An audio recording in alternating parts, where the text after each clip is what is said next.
श्रीराम समर्थ.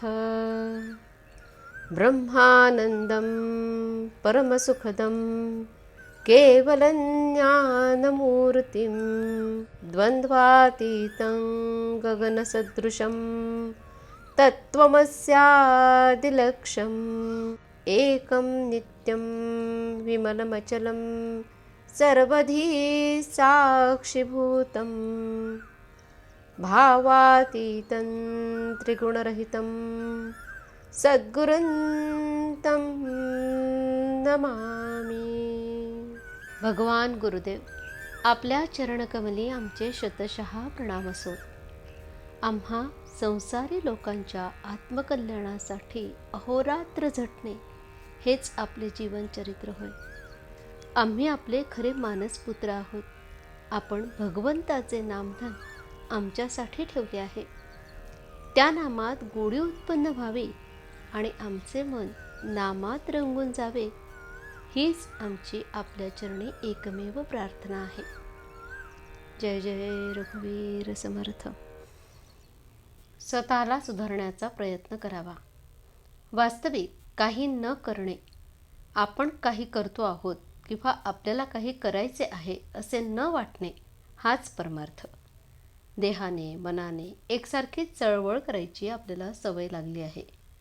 देहाला स्वस्थ बसायला लावणे कठीण, मनाला स्वस्थ बसायला लावणे हे त्याहीपेक्षा कठीण, आणि देहाने कर्म करीत असताना मनाला स्वस्थ बसवणे हे अत्यंत कठीण. मनाला खरे म्हणजे स्वास्थ्य हवे, पण ते मिळवण्याकरता साधन म्हणजे प्रयत्न करणे जरूर आहे. मनाचे स्वास्थ्य बिघडायला कारणे 3. 1. आपल्या इच्छेविरुद्ध गोष्ट होणे. 2. मागच्या आपल्या बरावाईट कर्माची आठवण होणे. आणि 3. उद्याची काळजी लागणे. आता जो तो आपल्या इच्छेप्रमाणे व्हावे असे म्हणणार, मग सर्व तुमच्या इच्छेप्रमाणे कसे चालतील? तुमच्या इच्छेविरुद्ध गोष्टी होणारच. तेव्हा स्वास्थ्य बिघडून न देण्यासाठी आपली इच्छाच नाहीशी करावी. अमुक गोष्ट मिळावी ही बुद्धीच ठेवू नये. हाव सोडावी, लोकांची आस सोडावी. जे काही होते ते रामाच्या इच्छेने झाले म्हणावे. प्रत्येक गोष्ट रामाने केली म्हणणे म्हणजे अखंड भगवंताच्या अनुसंधानात राहणे. आपला अहमपणा खरोखर किती खोल गेला आहे पहा. समोर दिसत असलेल्या गोष्टींकडे बेमालून डोळे झाक करून आपण आपल्या दोषांचे खापर बिनदिक्कत दुसऱ्यावर फोडायला तयार होतो.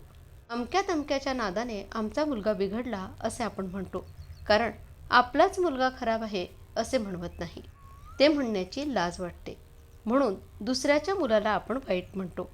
आपला मुलगा आपल्या डोळ्यादेखत संगतीच्या योगाने एवढा बिघडतो, तर मग संगतीचा परिणाम केवढा असला पाहिजे? संगतीचा परिणाम जर एवढा मोठा आहे, तर संत संगतीत असताना आपल्यात सुधारणा का दिसू नये? संत संगतीने मग आपण निश्चित सुधारायला पाहिजे, पण तसे तर दिसत नाही. मग नडते कुठे? याचे मुख्य कारण म्हणजे आपण स्वतःला सुधारण्याचा प्रयत्नच करीत नाही. आपल्याला सर्व समजते, परंतु प्रयत्न करायला नको. वासनेच्या जाळ्यातून बाहेर पडण्याचा आपण प्रयत्न करीत नाही. त्यामुळे वासनेतच आपण जन्माला येतो आणि वासनेतच आपला अंत होतो.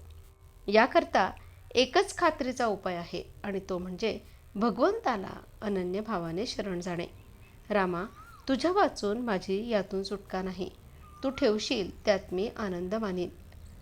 तुझे प्रेम मला लागू दे, असे कळकळीने रामाला सांगावे आणि सदैव त्याचे नाम हृदयात ठेवावे. तो उदार परमात्मा तुमच्यावर कृपा केल्याशिवाय राहणार नाही, याची खात्री बाळगा. आजचे बोधवचन. वासना मारायला भगवंताचे अधिष्ठान हा एकच उपाय आहे. जानकी जीवन स्मरण. जय जय राम. श्रीराम समर्थ.